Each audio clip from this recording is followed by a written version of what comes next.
느헤미야서 13장 15절에서 22절입니다.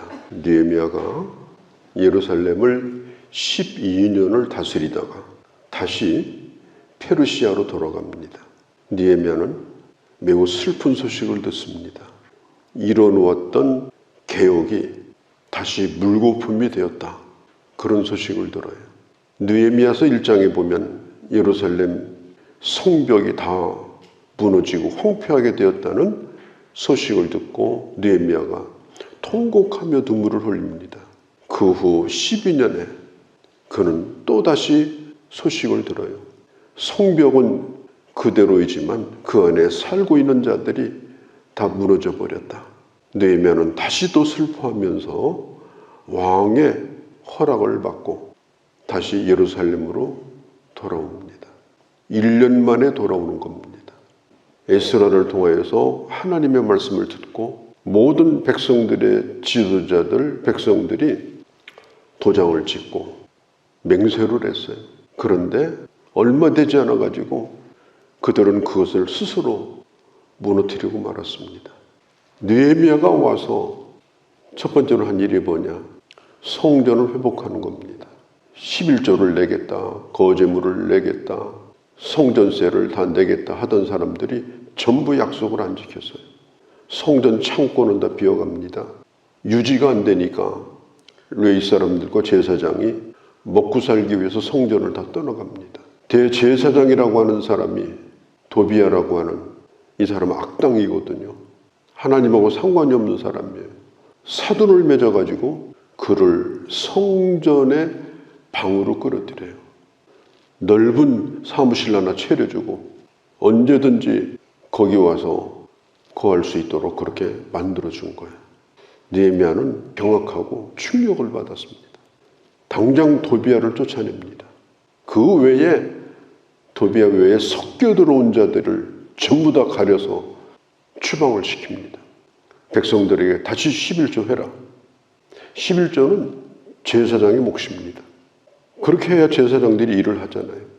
하나님께서 11조를 바도잡수시는 분이 아니라 그걸로 제사장이 일을 하는 거예요. 그걸로 성전이 유지가 되는 거예요. 그리고 거제물도 다시 내라. 성전을, 창고를 다시 채우고 떠나갔던 사역자들을 다시 불러가지고 그 일을 다시 회복합니다. 느헤미야가 또 한 가지 보았던 아주 기가 막힌 상황이 하나 있었어요. 안식일이 되어가지고 이제 시차를 나가봤는데 성문이 분주한 거예요.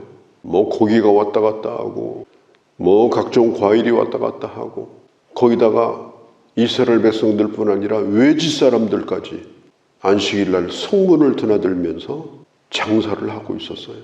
문이 활짝 열려져 버렸습니다. 아무나 드나들어도 됩니다. 느헤미야가 이것을 보면서 그야말로 끔찍한 생각을 한 거예요. 왜냐? 왜 유다가 망했느냐? 안식일을 지키지 않았기 때문에 망했다고 말했습니다. 그런 말이 있어요. 유대인들이 안식일을 지킨 것이 아니라 안식일이 유대인을 지켰다. 안식일을 지키다 보니까 참 하나님의 백성이 되었고 하나님께서 그들을 지켜주었다. 유대인들은 철저하게 지금도 그걸 지킵니다. 느헤미야가 전부 백성들의 지도자들을 불러다가 책망을 합니다. 어떻게 안식일에 악을 행하느냐? 어떻게 안식일에 죄를 짓느냐? 안식일은 하나님이 주신 계명 가운데 매우 중요한 계명이고요. 다른 계명은 다 한마디로 끝났는데 특별히 안식일은 설명이 자세하게 더 첨부가 됩니다. 왜냐하면 자세하게 지켜야 되기 때문에 자기 맘대로 지키는 것이 아니라 하나님이 명하신 대로 지켜야 되기 때문에 자세하게 부연 설명을 해주신 것이 이 안식일 계명입니다. 오늘 짧은 본문에도 느헤미야가 안식일이라는 말을 무려 10번 이상을 말합니다. 왜 하나님이 안식일을 두셨을까? 하나님이 쉬는 날이었어요. 하나님이 그날 쉬셨습니다. 단순히 쉬는 것이 아니라 안식을 누리시는 거예요. 하나님이. 그리고 안식일을 지키라고 하면서 하나님의 백성들에게 참 안식을 주시는 날이 안식일이에요. 히브리서 3장에 보면 안식에 들어가기를 힘쓰라고 했습니다. 우리가 이 땅에서 어떻게 안식에 들어갑니까? 하나님의 나라에서 우리가 누릴 안식을 이 세상에서 미리 누리는 것이 안식일 날이에요.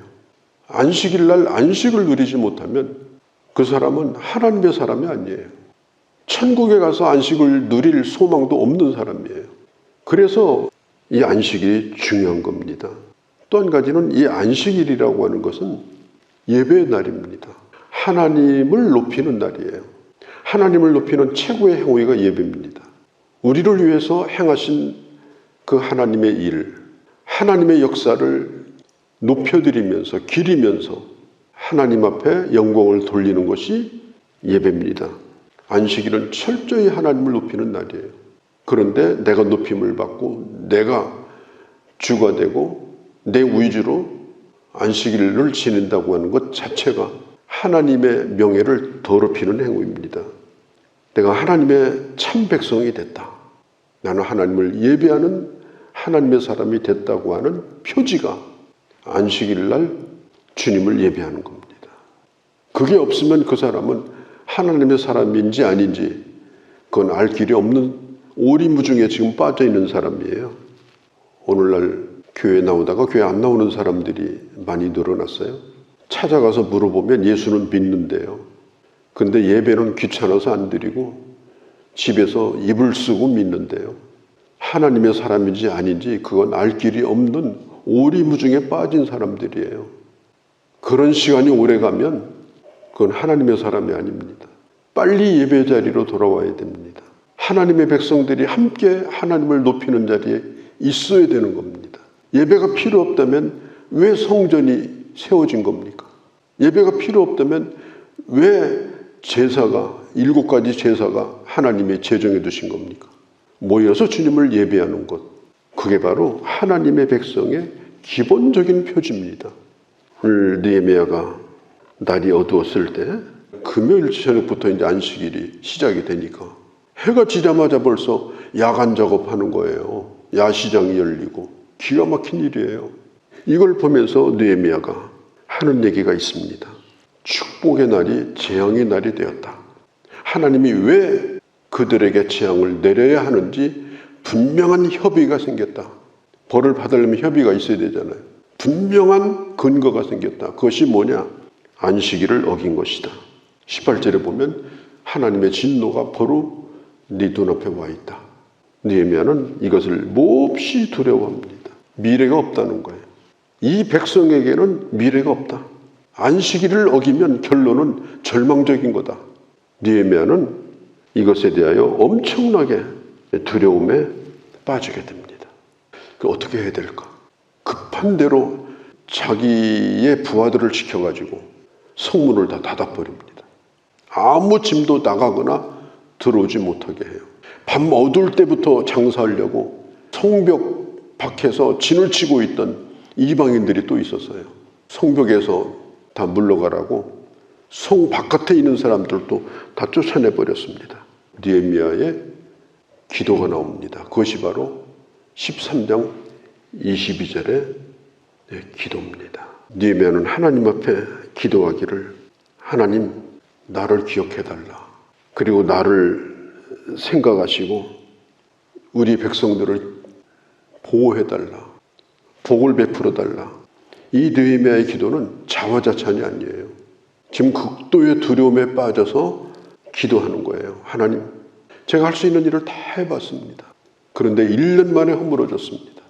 내가 최선을 다했는데 해도 안 됩니다. 다시 옛날로 다시 돌아갔습니다. 이건 내 능력 박힙니다. 저 사람들은 내 힘으로 안 될 사람들입니다.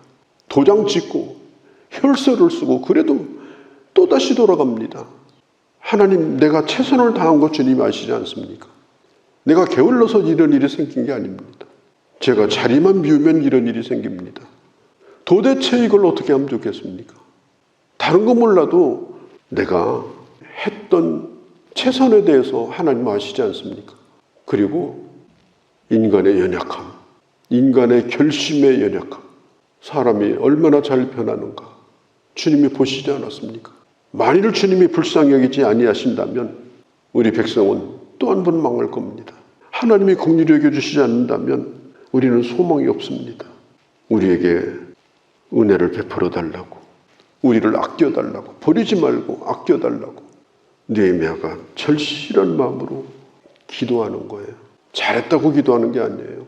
해도 해도 안 되니까 하나님 앞에 이 백성을 맡기는 기도를 하는 겁니다. 이 느헤미야는 구약의 역사서의 마지막 책입니다. 이제 페르시아 시대가 끝나고 바로 이제 말라기 시대가 오고 예수님 오시기 전에 400~500년 전의 일입니다. 이게 이스라엘의 공식 역사의 기록이 여기서 끝이 나요. 느헤미야는 개혁의 완성의 책이 아니라 아직도 개혁은 계속되어야 한다.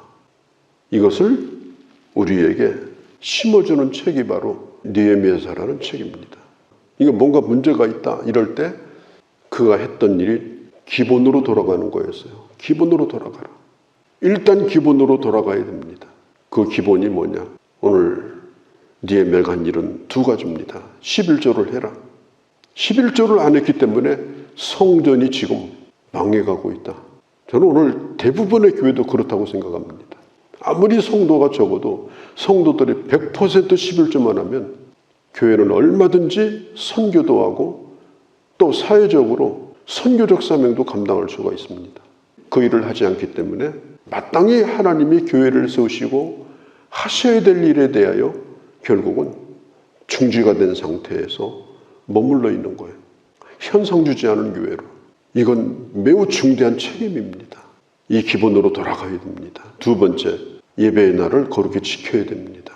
하나님의 백성이라면 마땅히 예배의 날을 분명히 지켜서 아예 문을 닫고 하나님과 함께 우리 영혼이 안식하고 하나님을 가장 높이 높여드리는 그런 날로 삼는 이 기본. 느헤미야가 다시 개혁을 하면서 그가 시작했던 일은 기본으로 돌아가자. 그거였습니다. 오늘 이 말씀은 바로 하나님의 날을 다시 기억하자. 우리에게는 안식일이 없어요. 우리에게는 주일만 있습니다.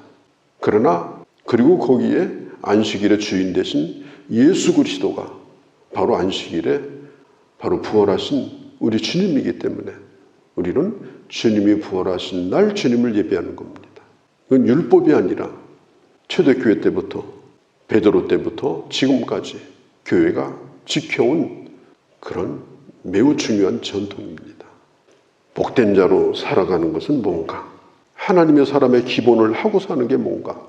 우리는 이런 것들을 늘 깊이 생각하고 아무리 힘들고 어려워도 그 길을 향해서 가게 되면 하나님이 감당할 수 있도록 힘도 주시고 하나님께서 넉넉히 축복도 하시고 하나님의 백성다움을 드러내게 하시는 그런 은혜를 누리며 살 수 있도록 은혜를 베풀어 주시는 것입니다. 이런 복된 하나님의 자녀로 살아가는 귀한 주의 자녀들이 되어주시기를 바랍니다. 거룩하신 우리 아버지, 오늘도 주의 말씀을 들었습니다. 뭔가 허물어져가는 위기를 저희가 느끼고 있습니다. 교회가 교회 사명을 감당할 수 없을 만큼 힘을 잃어버리고 있고 성도들은 맥없이 교회를 떠나서 편리한 신앙생활을 하기를 원하고 있는 이 시대에 다시 한번 깨어 기본으로 돌아가고 교회가 살고 내가 살고 그리고 세상을 살려내는 귀한 사명을 감당할 수 있도록 주께서 우리 교회와 또한 이 땅에 있는 교회들을 축복하시고 우리 하나님께서 다시 한번 긍휼히 여겨주시고 능력으로 함께하여 주시옵소서. 우리 주 예수님의 이름으로 기도하옵나이다. 아멘.